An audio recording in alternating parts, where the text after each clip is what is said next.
बिस्मिल्लाहिर्रहमानिर्रहीम। अस्सलाम वालेकुम नाज़रीन। रेड जोन से मैं हूं अली रज़ा अलवी और मेरे साथ मौजूद हैं जनाब मसहर बरलास। ख़ातिन हज़रात, आपकी खिदमत में सलाम। हस्ब साबिक़ हस्ब रिवायत पाकिस्तान के लिए दुआ। अल्लाह ताला हमारे इस अज़ीम और प्यारे वतन को सलामत रखे, ये वतन तरक्की करे, यहाँ खुशहाली हो और यहाँ लोग खुशहाली से रहें।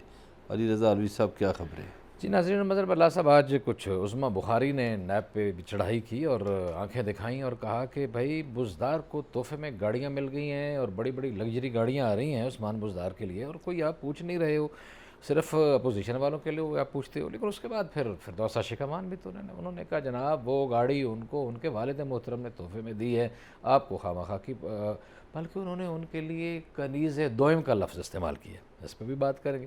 फिर सी पैक और गवादर के हवाले से तरक्याती काम जो आपको पता तेज़ी से जा रही है। आसिम बाजवा साहब ने आज एक गुफ्तगू की, ब्रीफिंग दी, बहुत सारी बातें बताई। वज़ीर आज़म भी वहाँ जाने वाले हैं, वहाँ क्या हो रहा है उस पर भी जायज़ा लेंगे। फिर कराची के हकूक़ की पे लिए आज MQM बड़ी मुतहरिक थी। आज उन्होंने कुछ रैलियाँ निकाली, खालिद मकबूल सिद्दीकी ने भी कुछ गुफ्तगू की और वहाँ शहर में मुख्तलिफ़ जगहों पे बैनर्स लगाए गए, बताया गया, पूछा गया भाई हमारे हकूक़ दीजिए और सफाई का ख्याल रखिए, गिनती करवाइए और गिनती ठीक ठीक करवाइए। बहुत सारे उनके जो मुतालिबात हैं उनमें से कुछ का ज़िक्र करेंगे। फिर सियासी गेम प्लान आपको पता है कि कुछ तेज़ है। आज हमला ये भी किया गया कि बिलावल भुट्टो जरदारी CIA के पास, अमेरिका के पास, उधर CV लेके जा रहे हैं। बरलास साहब से पूछेंगे कि CV लेके जा रहे हैं और वहाँ जाके क्या अर्ज़ करेंगे, ये भी बता दिया गया। ये कुछ पॉलिटिकल लीडर हैं वो उन्होंने बताया है या वो नजूमी हैं, क्या है, किस तरह उनको पहले पता है कि क्या करने जा रहे हैं और क्या नहीं करने जा रहे हैं, इसका भी जायज़ा लेंगे। फिर सईद गनी आज फिर नैब पे बरसे हैं। कल भी उन्होंने बात की थी, आज फिर बात की। फिर कहते हैं मैं गिरफ़्तारी के लिए तैयार हूँ, सोमवार को मैंने जाना है, पेश हो जाना नैब कराची में जाके, और उन्होंने मुझे गिरफ़्तार करना हो तो गिरफ़्तार कर लें, जाने देना हुआ तो जाने दें, हर तरह की इंक्वायरी करवाऊँ के लिए तैयार हूँ। लेकिन उन्होंने फिर सवाल उठाया निज़ाम इंसाफ़ पे और नैब के निज़ाम इंसाफ़ पे। उन्होंने कहा कि हलीम आदिल शेख के लिए कानून और क्यों है, इस पर भी बात करेंगे और भी कुछ गुफ्तगू होगी। लेकिन मज़हर बरलास साहब की तरफ बढ़ते हैं और बात उज़्मा बुखारी से ही शुरू करते हैं जनाब, कि उज़्मा बुखारी जो है वो उसने आज उस्मान बुज़दार साहब पे हमले किए हैं।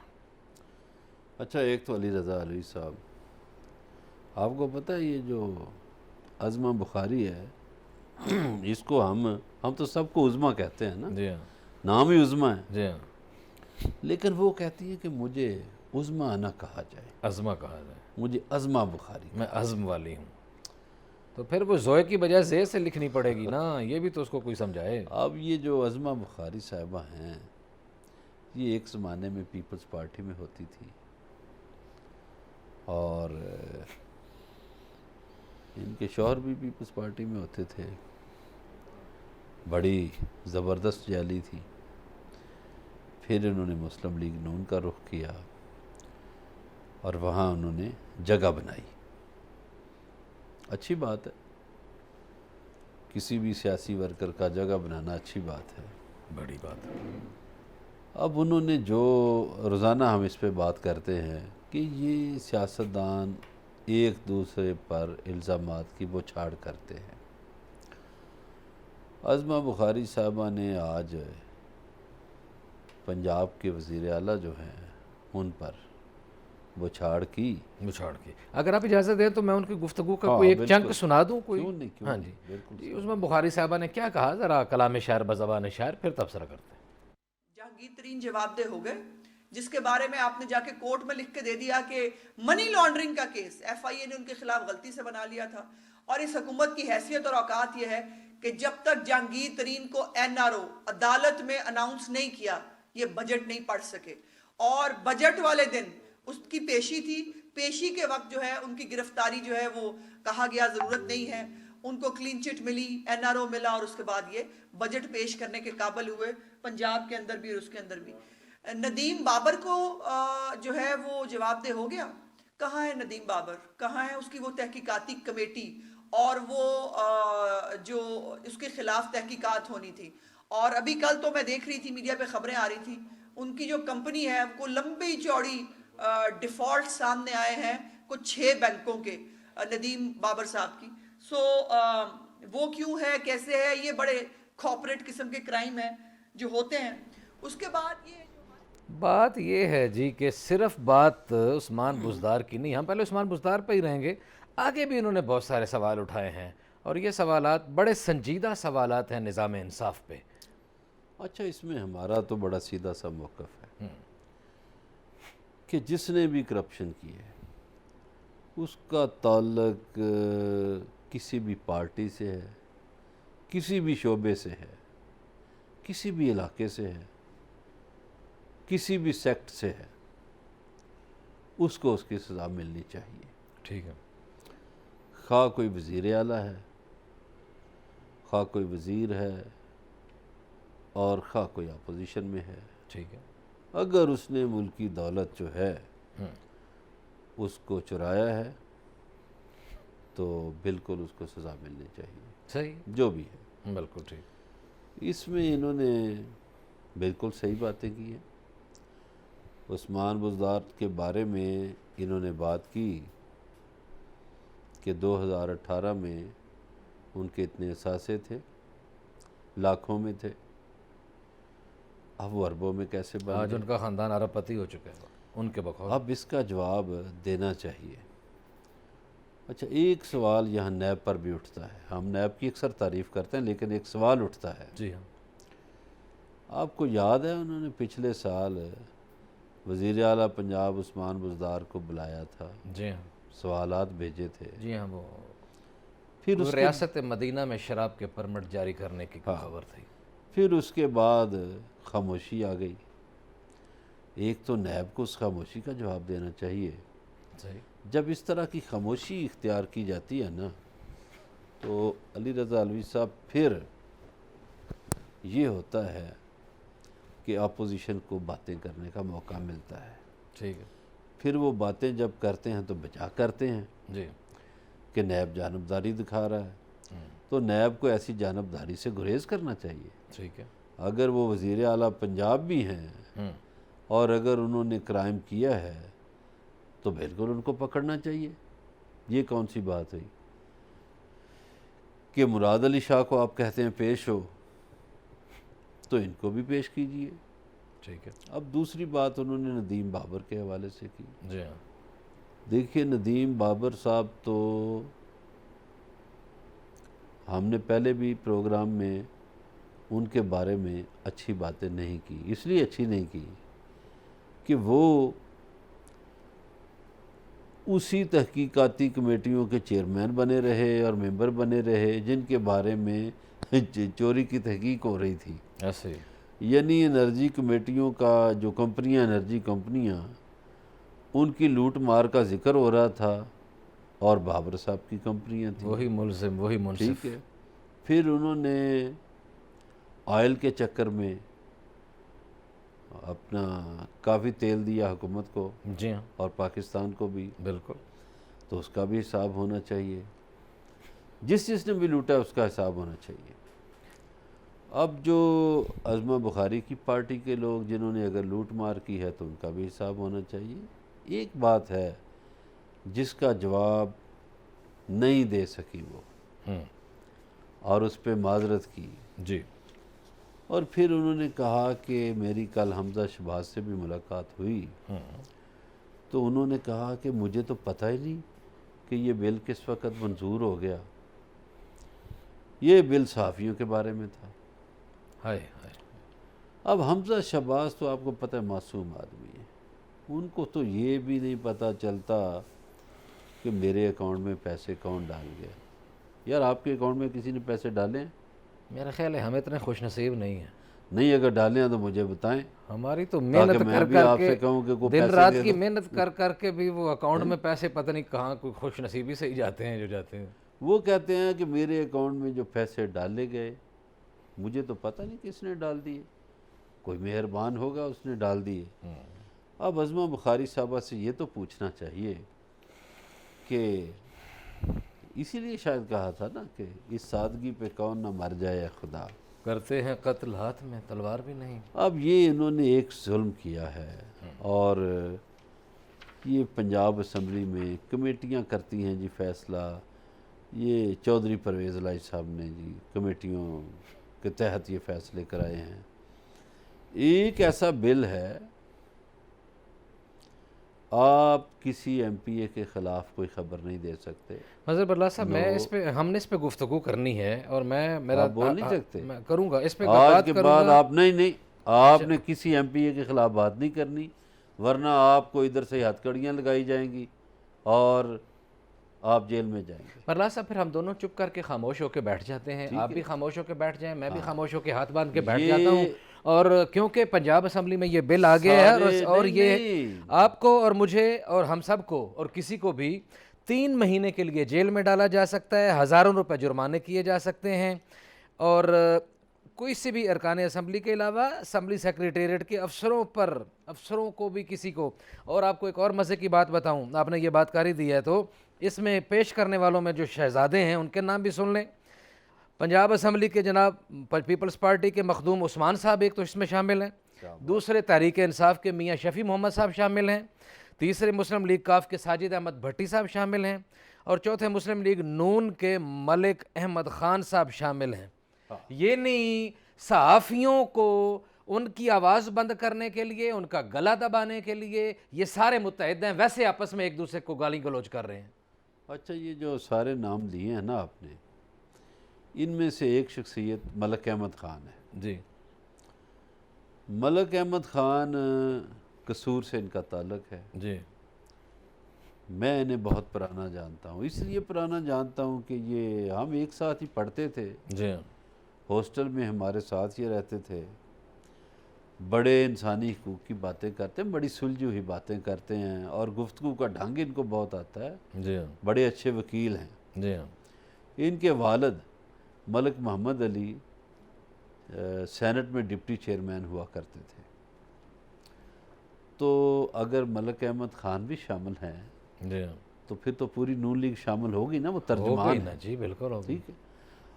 अब जनाब ये है 1973 के आइन की खिलाफ वर्जी, ये है यूएन चार्टर की खिलाफ वर्जी।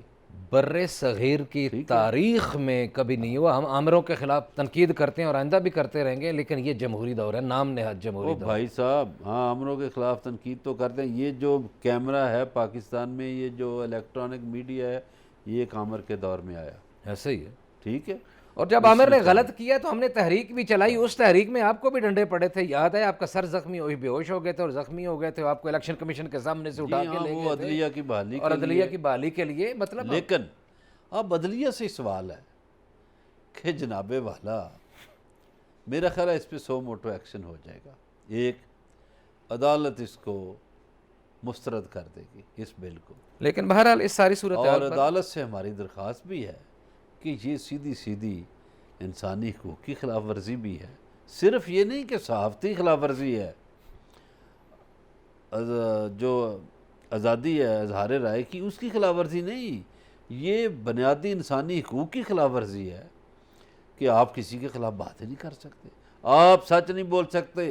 पूरी पंजाब असम्बली के सारे मेम्बरान को आपने जगह बना दी है, ये जगह बन गए। अच्छा, अब जो चोर है उसको अब चोर बिल्कुल नहीं कह सकते, और कोई चोर भी अपना निशान छोड़ के तो नहीं जाता।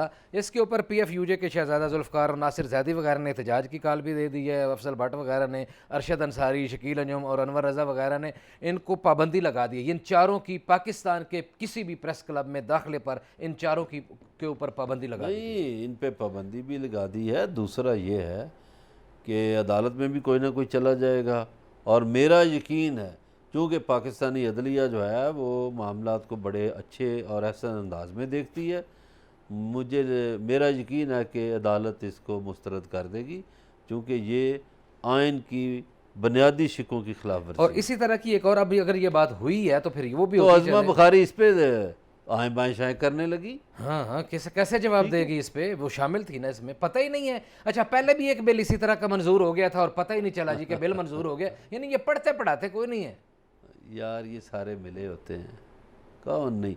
ये 2 दिन पहले इधर पार्लियामेंट हाउस में तीसरी क्लास के बच्चों की तरह बैठे हुए थे चुप करके, जिनके ख़िलाफ़ बड़ी बातें करते थे उनके सामने ऐसे हाथ बांध के बैठे हुए थे।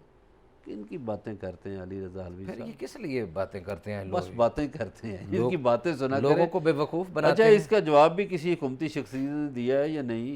नहीं जी, ये घूमती ये आज़मा शख्सियत में बुखारी क्या जवाब देना है जी, कि कोई नहीं है। वो नहीं। फिरदौस आशिक अवान ने जवाब दिया, उसमें उसने तो खाली उसकी बात की ना, अपने ज़ाहिर है जिसकी वो मुशीर है उसकी बात करेगी फिरदौस। उसने कहा कि वो जो गाड़ी है वो बुज़दार को उसके वालिद ने दी थी तोहफे में। हाँ, तो इसकी तहकीक नैब कर ले, अल्लाह। छोटा सा मुतालबा है जी हाँ, ये। वैसे हमने आज़मा बुखारी की प्रेस कॉन्फ्रेंस से पहले कल हमने इनकी लग्जरी गाड़ी पे बात कर दी थी अपने थी। प्रोग्राम में। जी जी, हमारे रेड जोन को ये एजाज़ हासिल है कई कि ये हमने केजाजात इससे हासिल पहले हैं ये जनाब। बात और की ये है। मैं तो फिर वो कहता नहीं हूँ, अपने मुंह मियाँ मिट्ठू बनता है। जो लोग रोज़ाना हमें देखते हैं उनको बहुत कुछ पता है। हमारे साथ रहिएगा, बातचीत का सिलसिला जारी है और अभी बहुत सारी मज़ेदार बातें होनी हैं और पर्दे के पीछे वाली बातें भी होनी हैं। मिलते हैं एक ब्रेक के बाद।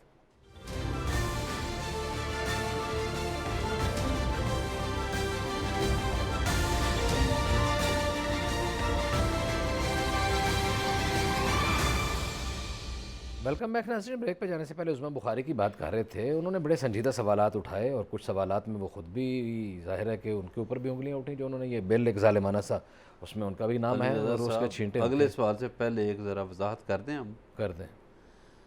ले जी, अभी वक्फे के दौरान मेरे किसी दोस्त का फ़ोन आया। सही। ये जो उस्मान बुज़दार के बात हो रही है, हम्म। इनके वालिद सरदार फ़तेह बुज़दार जो हैं, उन्होंने जब 1993 में 93 में इलेक्शन लड़ा तो उनको 10 लाख रुपया दिया मुर्तज़ा खार ने, ठीक हो गया।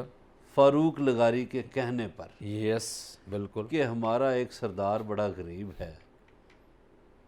अच्छा, इसकी गवाही जो है अभी हम खार ख़ानदान के जो चश्मो चिराग है, महबूब खार, उनसे भी ले सकते हैं। ठीक है। और भी खार ख़ानदान के कई अफराद इस मौके पे मौजूद थे जब मुर्तज़ा खार ने इनको 10 लाख रुपया दिया कि ये लें इलेक्शन लड़ें।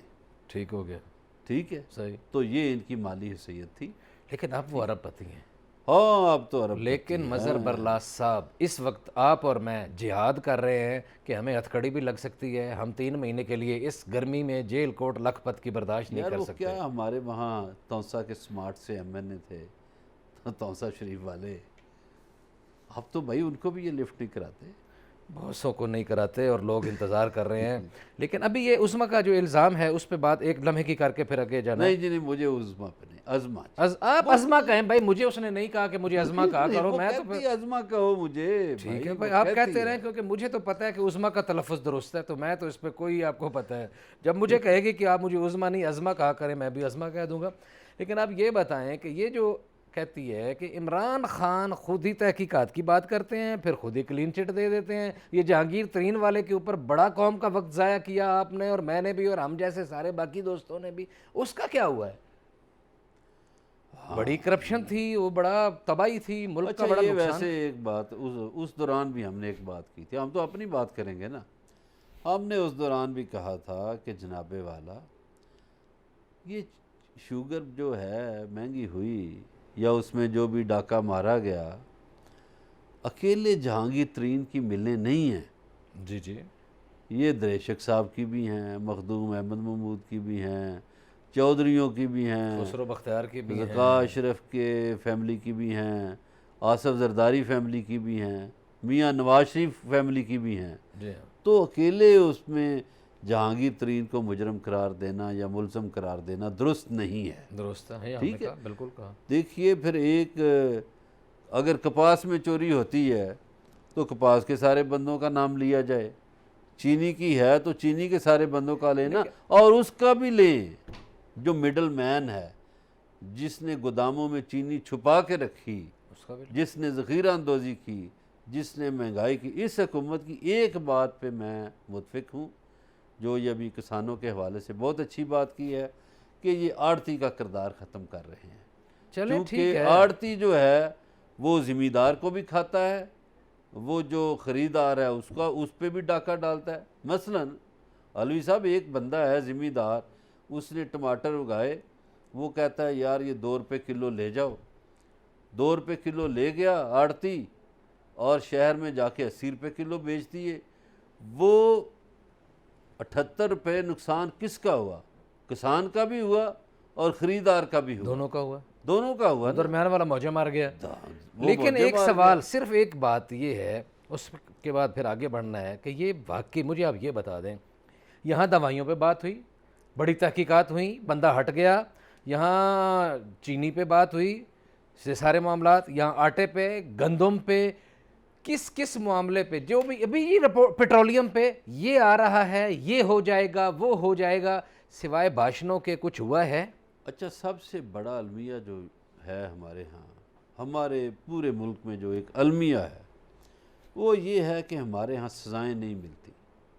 अगर सज़ाएँ मिलें तो ये चोरियाँ बंद हो जाएं, ये करप्शन बंद हो जाए। हमारे यहाँ सज़ाएँ तो मिलती नहीं, किसी माफिया के बंदे को सज़ा नहीं मिली।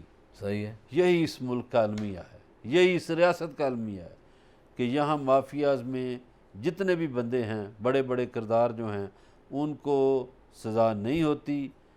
चाइना में तो ये नहीं होता।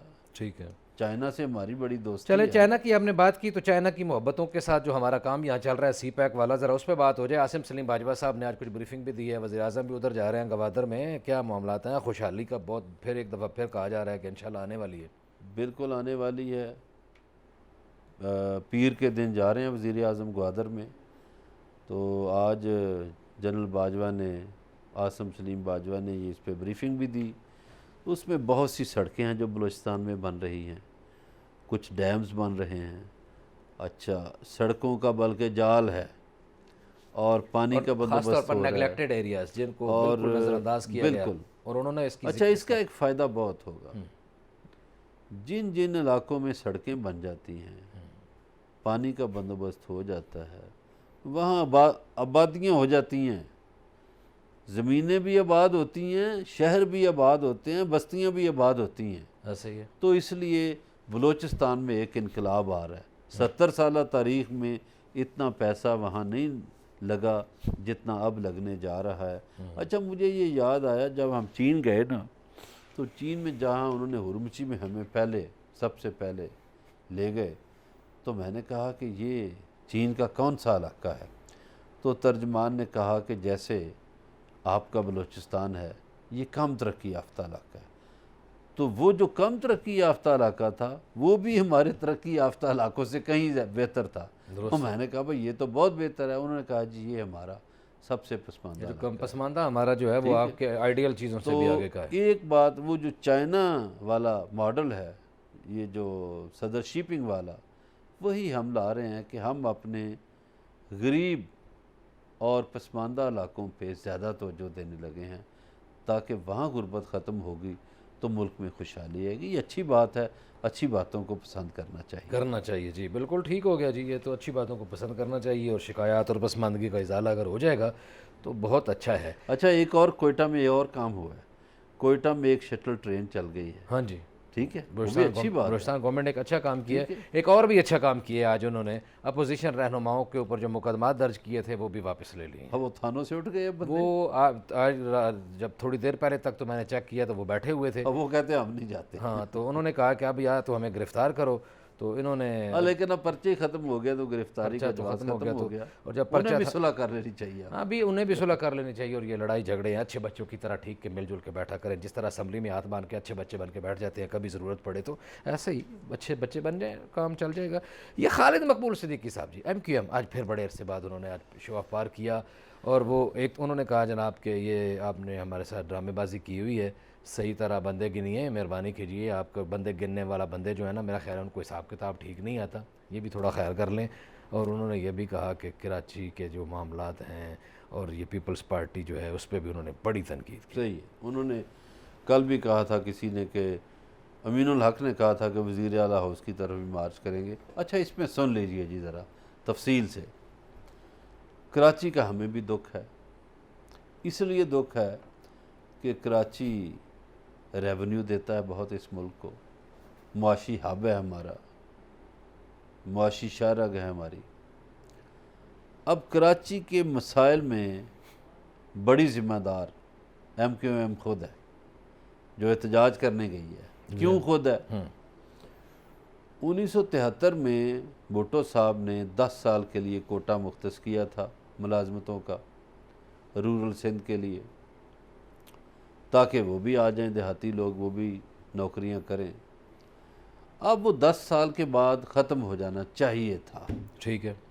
वो एक्सटेंड हुआ तो MKM हुकूमतों में शामिल थी। सही है। MKM ने अपने लोगों के लिए आवाज़ बुलंद नहीं की। अच्छा, फिर जो कराची शहर है इसमें मेयर MKM का रहता था, ठीक है जी, वो मुस्तफ़ा कमाल ने बातें भी की हैं इस हवाले से, उसने भी की हैं कि ये MKM लोग इक़्तिदार में है इसलिए ये बातें नहीं कर रहे सही।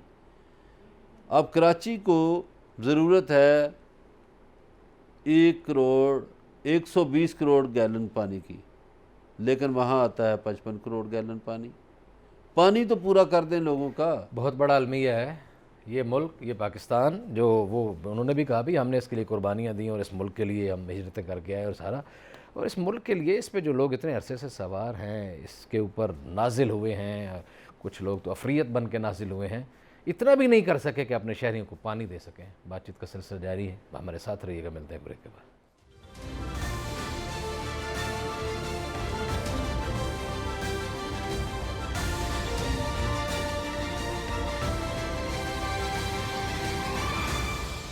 वेलकम बैक नाज़रीन। अगली खबर की तरफ बढ़ना है और सईद गनी की खबर है। और सईद गनी कल भी बड़े गुस्से में थे, आज भी खासे गुस्से में थे, और आज उन्होंने फिर काफ़ी गुफ्तगू की। उन्होंने क्या बातें की, उन्हीं की ज़बानी सुनाते हैं, फिर तबसरा करते हैं। क्या था, और उसे एक वीडियो ने इनको कहीं का नहीं छुड़ाया। वो कह रहे हैं कि जी मेरे खिलाफ नैब कराची में कोई तहकीकात भी हो रही है। अब 1 जुलाई को जो प्रेस रिलीज जारी होती है उसमें जिक्र नहीं है कि मेरे खिलाफ तहकीकात हो रही है, लेकिन जब मैंने 31A के मुंह पे मारा है तो उसके बाद ये नई तहकीकात वाला भी उन्होंने एक ड्रामा चला दिया कि जी मेरे खिलाफ भी तहकीकात हो रही है। मुझे कोई खौफ नहीं है, करें तहकीकात। मैं कभी भी इस किस्म के दबाव की वजह से इनको मिन्नत तरले करने वाले लोग नहीं, आदमी नहीं हूँ। मुझे ये बुलाना चाहेंगे, मैं जाऊंगा और मैं चीज़ों को फेस करता हूँ। और मुझे ये गिरफ्तार करना चाहते हैं, मैं गिरफ्तार होने के लिए तैयार हूँ। मुझे ये अपने रिमांड पे लेना चाहते हैं, मैं रिमांड में जाने को तैयार हूँ। मेरे खिलाफ अगर कोई चीज़ साबित करके मुझे सजा दिलवाना चाहते हैं, मैं उसके लिए तैयार हूँ। तो मैं किसी भी ऐसी चीज़ से घबराऊंगा नहीं। जो मैक्सिमम मेरे साथ हो सकता है, मैक्सिमम जो ये कर सकते हैं, मैं ज़हनी तौर पर उन तमाम चीज़ों के लिए तैयार हूँ।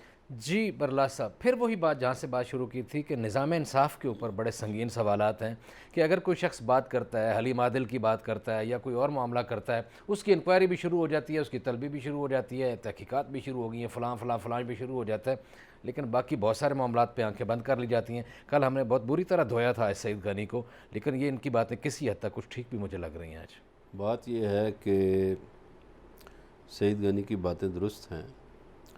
गुजारिश ये है कि सईद गनी एक पीपल्स पार्टी का वर्कर है, और उसने फ़ख्र से कहा था इसी प्रेस कॉन्फ्रेंस में कि मैं बहुत गरीब सा आदमी हूँ। मैं कोई फ़ख्र नहीं कर रहा कि मैं सीधा सादा आदमी है, ख़ानदान से नहीं हूँ। मैं पहले सेनेट में भी रहे, बड़ी सुलझी हुई गुफ्तगू करने वाले आदमी हैं सईद गनी। और सईद गनी के काम पे पार्टी खुश है। अभी जो ज़िमनी इलेक्शन हुआ जिसमें ये सारे लोग कह रहे थे कि फ़लाँ जीतेगा और पीपल्स पार्टी का कहीं नाम नहीं लिया जा रहा था, वो इलेक्शन सईद गनी ने जितवाया। चूँकि सईद गनी ने कैंपेन सबसे अलग अंदाज में की। सईद गनी महलों में, गलियों में, घरों में घुस गए और उन्होंने पीपल्स पार्टी के बंदे को जितवाया। अब उनकी ज़ाहिर है ये जो एफ़र्ट, ये जो जितवाना है अपने उम्मीदवार को, वो बहुत से लोगों को हज़म नहीं होता। और आज भी उन्होंने देखें बड़े तहम्मुल से कहा है कि मैं फ़ेस करूँगा।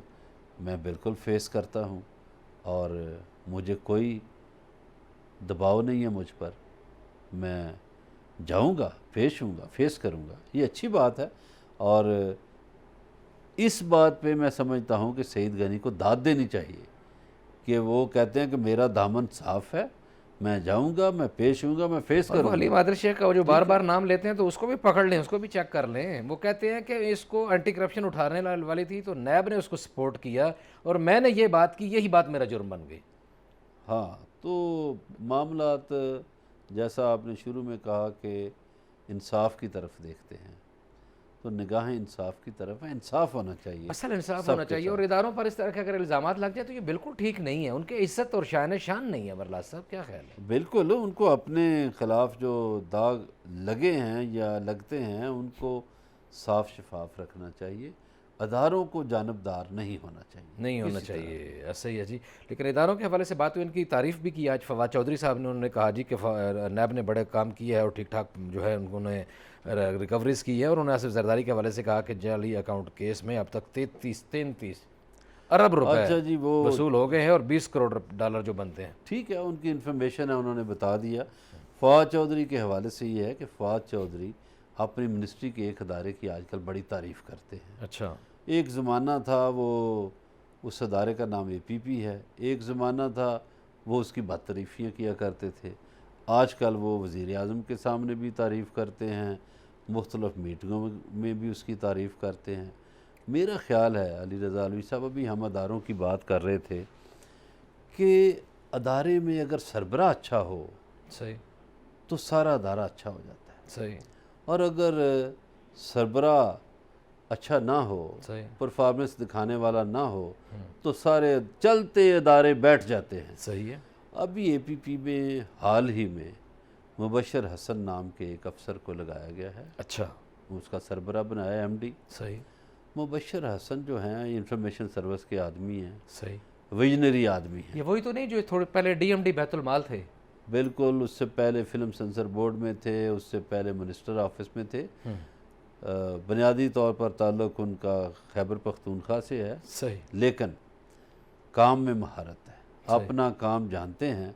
और अभी भी वो जिस अदारे में गए हैं APP में, वहाँ वो बेशुमार मंसूबों का आगाज़ करने वाले हैं, नए नए मंसूबे, अच्छा, एक नए विजन के साथ। इसलिए फवाद चौधरी उनकी तारीफ़ कर रहे हैं। सही है जी। यकीनन जो इदारे अच्छा काम करते हैं और जिन इदारों के सरबराहान अच्छा काम करते हैं वो यकीनन काबिल तारीफ़ है। इदारे अच्छे होंगे, सरबराहान अच्छे होंगे, मेहनती लोग होंगे तो मुल्क तरक्की करेगा, और मुल्क तरक्की करेगा तो उसके समरात आवाम तक पहुँचेंगे। आज इतनी आपसे मुलाकात होगी, कल अपना ख्याल रखिएगा। अल्लाह नगहबान।